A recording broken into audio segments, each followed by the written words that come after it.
The lord. నిర్గమాకాండము 6వ అధ్యాయము. అందుకు యెహోవా ఫరోకు, నేను చేయబోచున్న దానిని నీవు నిశ్చయముగా చూసెదవు.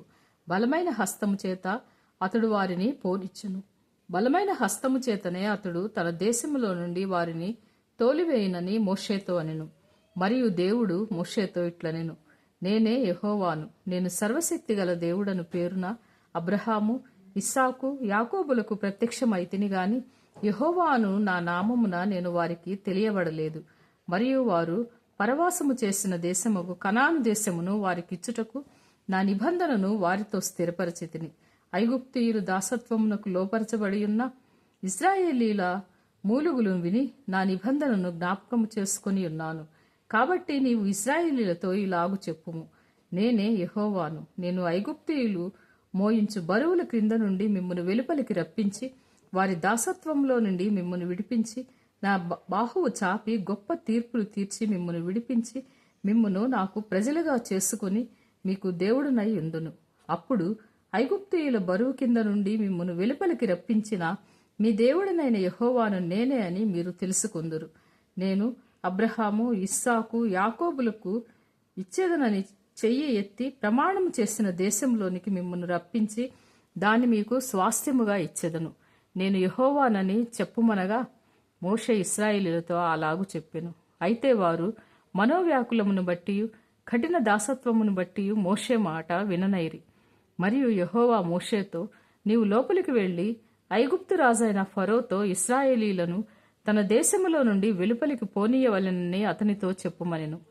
అప్పుడు మోషే, చిత్తగించుము, ఇశ్రాయేలీలే నా మాట వినలేదు.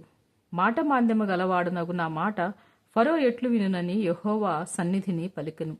మరియు యెహోవా మోషే అహరోనులతో ఇట్లనెను, ఇశ్రాయేలీలను ఐగుప్తు దేశములో నుండి తాము వెలుపలికి రప్పించుటకై ఇశ్రాయేలీల యుద్ధకును ఫరో యుద్ధకును వెళ్లవలెనని వారికి ఆజ్ఞాపించెను.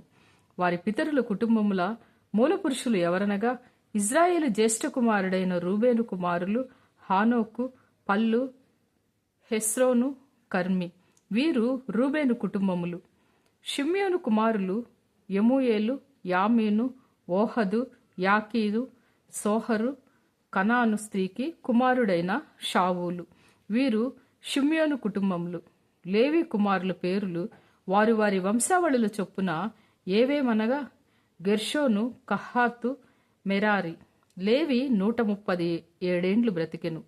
గెర్షోను కుమారులు వారి వారి వంశావళుల చొప్పున లిబ్ని, షిమ్మి. కహాతు కుమారులు అమ్రాము, ఇస్హారు, హెబ్రోను, ఉజ్జీయేలు. కహాతు 133 బ్రతికెను. మెరారి కుమారులు మహలి, మూషి. వీరు తమ తమ వంశావళుల చొప్పున లేవి కుటుంబములు. అమ్రాను తన మేనత్త అయిన యోకేబెదును పెండ్లి చేసుకునెను. ఆమె అతనికి అహరోనును మోషేను కనెను. అమ్రాము 137 బ్రతికెను. ఇస్హారు కుమారులు కోరహు, నెపెగు, జిఖ్రి. ఉజ్జయేలు కుమారులు మిషాయేలు, ఎల్సాఫాను, సిత్రి. అహరోను అమీనాదాబు కుమార్తెయు నయస్సాను సహోదరియునైన ఎలీషబాను పెండ్లి చేసుకునెను. ఆమె అతనికి నాదాబును, అబీహును, ఎలియాజరును, ఈతామరును కనెను. కోరాహు కుమారులు అస్సీరు, ఎల్కానా, అబియాసాపు. వీరు కోరాహీయుల కుటుంబములు. అహరోను కుమారుడైన ఎలియాజరు ఊతీయేలు కుమార్తెలతో ఒకతిని పెండ్లి చేసుకునెను. ఆమె అతనికి పీనేహాసును కనెను. వీరు తమ తమ కుటుంబముల చొప్పున లేవీయుల పితరుల మూల పురుషులు. ఇశ్రాయేలీలను వారి సేనల చొప్పున ఐగుప్తు దేశములో నుండి వెలుపలికి రప్పించుడని యెహోవా ఆజ్ఞాపించిన అహరోను, మోషేలు వీరు. ఇశ్రాయేలీలను ఐగుప్తులో నుండి వెలుపలికి రప్పించవలెనని ఐగుప్తు రాజైన ఫరోతో మాట్లాడిన వారు వీరు. ఆ మోషే అహరోనులు వీరే. ఐగుప్తు దేశములో యెహోవా మోషేతో మాట్లాడిన దినమున యెహోవా, నేను యెహోవాను, నేను నీతో చెప్పున్నది యావత్తు నీవు ఐగుప్తు రాజైన ఫరోతో పలుకవలెనని మోషేతో చెప్పగా, మోషే, చిత్తగించము, నేను మాట మాంద్యము గలవాడను. ఫరో నా మాట ఎట్లు వినునని యెహోవా సన్నిధిని పలికెను.